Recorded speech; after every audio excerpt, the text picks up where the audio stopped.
Olá pessoal, tudo bom? Vamos aprender um pouco sobre a voz?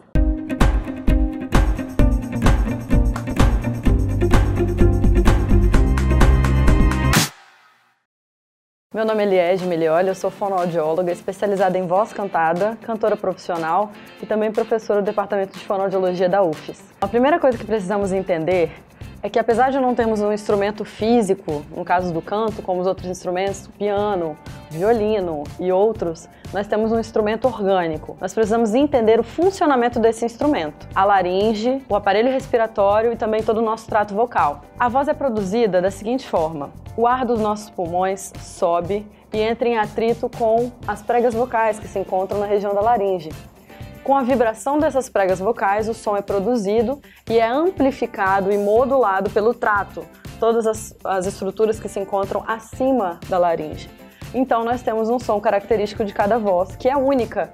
Nenhuma voz é igual a outra, apesar de termos vozes bem parecidas. A importância de conhecermos o nosso instrumento é para que possamos usar da melhor forma possível. Nos outros instrumentos, geralmente há um estudo do funcionamento desse instrumento, um violão, que cordas produzem, que notas, que acordes podem ser feitos. E no caso da voz, nós também temos que saber sobre isso. Como a minha voz produz sons agudos e sons graves. Como eu posso amplificar o volume da minha voz. Tudo isso são técnicas e ajustes que precisam ser estudados antes de começarmos a cantar. A nossa voz é produzida em 3 níveis: respiração, fonação, articulação e ressonância. Para cantarmos ou falarmos bem, nós precisamos ter essas funções adequadas. Precisamos respirar bem, ter uma boa vibração de pregas vocais saudáveis e articular e ressonar bem. Isso vai dar a característica do seu timbre. Portanto, nunca tente imitar a voz de ninguém. Nós podemos ter referências vocais, mas nunca imitar timbres dos quais gostamos. Mas à meia-noite o céu se abre no horizonte, a luz que enche toda a terra é o rei. Precisamos saber que a nossa voz é composta por músculos e, assim como o restante do corpo, necessita ser exercitada. Se você vai à academia exercitar os seus músculos do corpo todo, por que não exercitar os músculos da voz? Se você quer cantar bem, ter uma voz bonita e um timbre agradável, precisa estar com esses músculos sempre exercitados. Assim como corredores, maratonistas e atletas não comparecem apenas para a partida, mas têm uma rotina de preparo e treinamento da musculatura, assim também somos nós, os atletas da voz. Então, como podemos manter uma rotina saudável e ter uma voz sempre preparada? Primeiro, uma rotina de exercícios e de cuidados.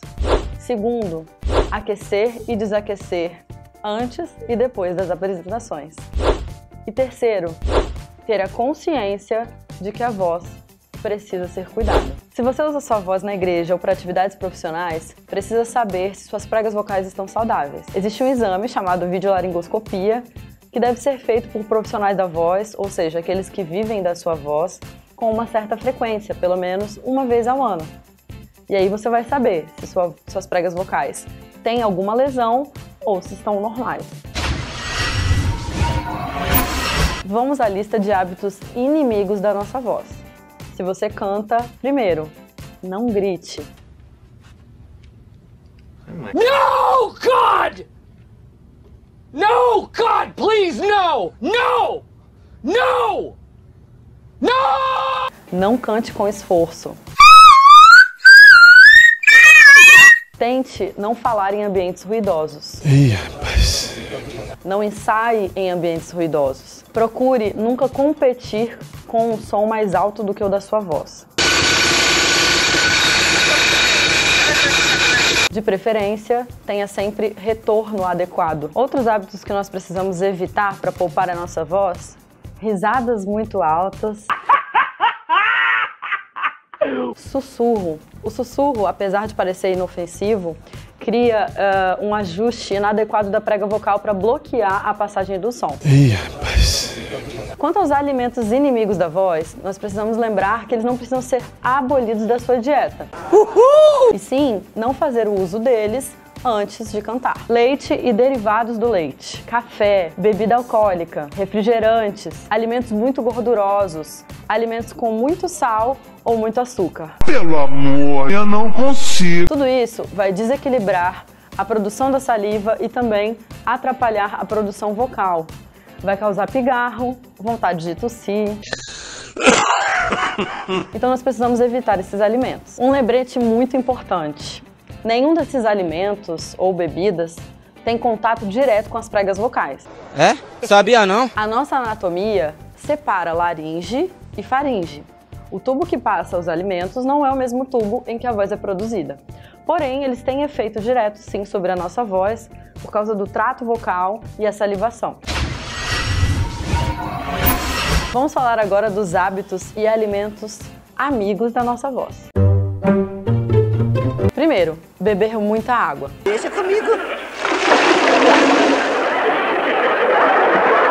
Apesar de não ter contato direto com as pregas vocais, a água lubrifica todo o nosso trato vocal e todo o aparelho fonatório. Deve ser bebida fracionada, várias vezes ao dia. Não adianta a gente beber 1 litro de água se ele for feito de uma vez só. Você precisa sempre beber de forma fracionada para que o seu trato vocal esteja sempre umidificado. Uma forma mais eficiente e eficaz de lubrificar as pregas vocais, para você que canta, vou deixar uma dica: nebulização ou inalação. A nebulização é uma forma de hidratar as pregas vocais diretamente. Como nada do que a gente bebe ou come encosta nas pregas vocais, o vapor tem esse contato direto. Então, se você tem nebulizador, você pode fazer o hábito de inalação antes de cantar, junto com seus exercícios de aquecimento. Se você não tem um nebulizador, você pode inalar ou aspirar o próprio soro fisiológico. Além da água, nós temos um outro alimento considerado amigo da voz. É a maçã. Ri, maçã! Ri! A maçã não tem poder curativo, então não vai resolver sua rouquidão. Mas ela pode ajudar nos casos em que você tem um pouco de pigarro ou sente a garganta, a voz rateando. Você pode comer uma maçã inteira e com casca. Está servido! Porque ela vai ajudar a limpar o trato vocal.